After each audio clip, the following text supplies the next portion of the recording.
Hey everybody, Rob Wilson here, your PSC Breathe head coach and co-founder of The Art of Breath. Another Master of Breath episode.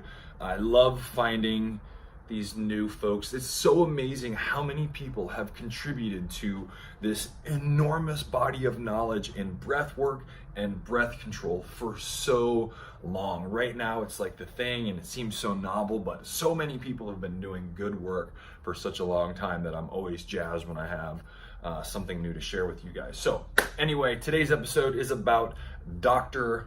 Carl Stough. Carl Stough was a really interesting guy who I had the pleasure of doing a good bit of learning and research about recently. Most of his work actually was through vocal practice. So Carl Stough was a vocalist, a choir leader, a choral instructor. For most of his career, he led large choral groups all the way from, sort of church singing groups to large churches. And then he was even a voice instructor at the Metropolitan Opera in New York City. Now, Dr. Stough was a very interesting guy and way ahead of his time.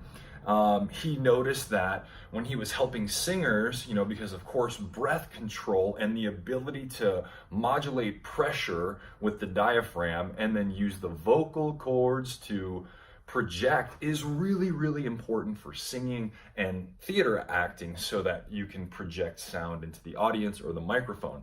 Now, what he noticed was that when people had dysfunctional coordination of their breathing muscles, it led to a lot of problems for them. And he noticed that his success in helping people with their voice could also be applied to other things. Now, specifically, Dr. Stough was also really renowned for his work with emphysema patients. He worked in veterans hospitals with Korean War veterans in the late 50s and the early 60s, including Albans in New York, which is an enormous veterans hospital at the time, Philadelphia, East Orange, New Jersey, Connecticut.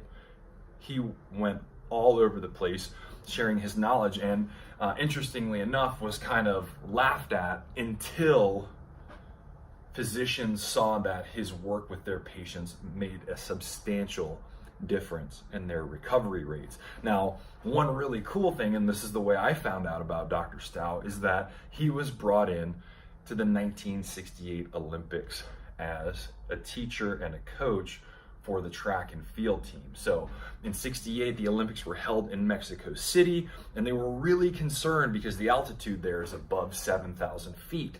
So Peyton Jordan, who was the track and field coach at the time, brought in Dr. Stough and had him instruct the athletes on the team with breathing exercises to control the rhythm of their diaphragm and their intercostals, right, which are the muscles between the ribs. And interestingly enough, the athletes adjusted to altitude, both at the training center, which at the time was near Lake Tahoe, and Mexico City, they adjusted well to as well, due to the fact that they could control their respiratory patterns so much better. Now, that year, I'm sure this is not a coincidence, track and field did amazing. The US went on to win 28 medals at the '68 Olympics, only 4 of which were not gold. So that was a really weird way to word that. But basically we won 24 gold medals that year, set a bunch of world records. It was really amazing. And the 400 meter winner Lee Evans was later quoted as saying, not only did Dr. Stough's work with him help him win that year, but it changed his life forever after that. And he continued to use the breath techniques that he learned from Dr. Stough later in life to help him sort of control himself and improve his health. So it was really important work. And Dr. Stough is actually one of the very unsung heroes of breath work. And I'm really hopeful that people will find out more about him through this video series. I think there's a bit about him in the book Dr. Breath, which is really hard to find, but really amazing guy, did a lot of great work. Again, that's Dr. Carl Stough, another one of our masters of breath. See you guys next time.